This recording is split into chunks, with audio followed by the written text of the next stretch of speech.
여러분들 안녕하셨습니까? 전례력으로 보면 오늘이 2011년도 마지막이에요.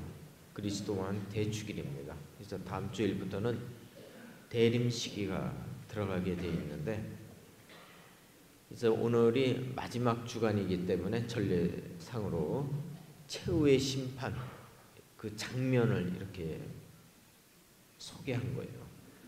종말 때 하느님의 오른쪽에 있는 이들은 구원받을 것이고 왼쪽의 악인들은 정말 영원한 불 속에 가두어 둔다 그랬어요. 그러면 왼쪽에 들어선 이 사람들은 어떤 사람들이냐? 여러 종류의 질을 가진 사람들이겠지만 반사회적인 성격 장애자들이라고 보시면 돼요. 자, 이 왼쪽에 있는 이 사람들은 특징이 있어요. 악당들의 특징이 있어요. 다른 사람에게 해를 주는 행동을 해도 자기의 그 행동에 대한 반성이나 후회가 없어요. 그리고 일을 저지르고 나서도 불안감이라든가 죄책감 이런 것이 없는 것이 특징이에요. 또 이 왼쪽, 오늘 복음에도 왼쪽 줄에 선 사람들이 예수님께 항거를 해요.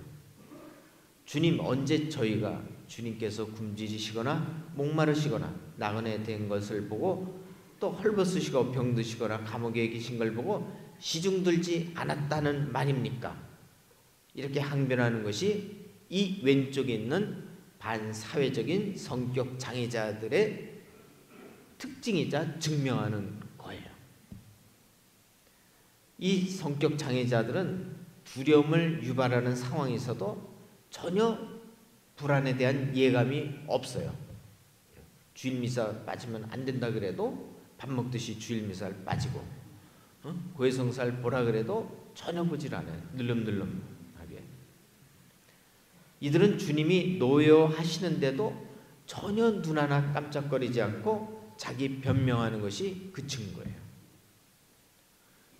이 또 성격 장애자들의 특징은 거짓말을 밥 먹듯이 한다는 거예요. 겉모습과는 달리 신의가 없고 불성실하고 매사에 거짓말로 땜질을 하면서 살아가요. 그래서 학력이라든가 그 경력을 속이고 또 끊임없는 거짓말로 자신이나 부모의 배경을 과장하면서 살아가요. 이런 거짓말을 하면서도 양심의 가책을 전혀 느끼질 않아요. 왜냐하면 환상적인 거짓말쟁이, 즉 자기가 한 거짓말에 자기가 도취돼서 정말 그렇게 믿는 특징을 가지고 있어요. 또 이들의 특징은 생활력이 없다는 거예요. 무능력하다는 거예요. 직업을 가지기가 어려울 뿐더러 가진다 해도 직업 적응력이 아주 낮아가지고 직장이나 직종을 자주 바꾸고 이렇게 살아갈 수밖에 없어요. 그리고 대책 없이 돈을 빌려 쓰고는 갚질 않아요. 빚쟁이 신세로 살아도 당당해요. 자, 그러면 이런 성격은 왜 생기는 걸까? 궁금하지 않으세요? 네? 그건 성장 과정에서 장애가 생긴 거예요. 어릴 때 심리적 균형이 깨진 거예요. 무슨 이유였는지는 모르겠지만은 어릴 때 부모의 교육이 제대로 전달이 안 된 거예요. 그러기 위해서는, 이런 걸 방지하기 위해서는 어린 자녀들에게 윤리적 도덕적인 개념을 심어줘야 돼요. 그리고 선과 악에 대한 개념을 분명히 이렇게 가르쳐야 돼요. 심지어는 체벌을 하서라도 상선벌악에 대한 개념을 심어줘야 되는 거예요. 그래서 어린 아이들에게, 어린 자식들에게 가장 좋은 교육은 신앙교육이에요. 하느님을 두려워하고 죄를 무서워하고 또 악을 멀리할 수 있는 이런 교육이 어릴 때부터 필요한 거예요. 그런데 우리는 경쟁 사회에 살다 보니까 세속 교육에 너무 몰두한 나머지 신앙 교육을 등한시해요. 그래서 이런 반사회적인 성격 장애자들을 양상해내는 거예요. 그래서 사회가 점점 거칠어지는 거예요, 여러분들. 그래서 내 자녀에게 문제가 생겼다는 것은 전적으로 부모 책임이에요. 누구 책임이 아니에요. 두려울 줄 아셔야 돼요.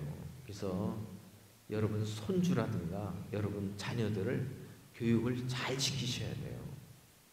늦었으면은 늦은 대로 지금이라도 하셔야 돼요. 아셨죠?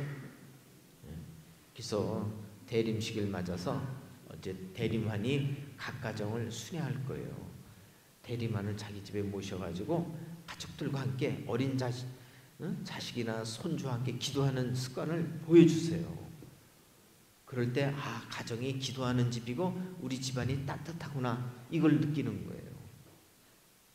그래서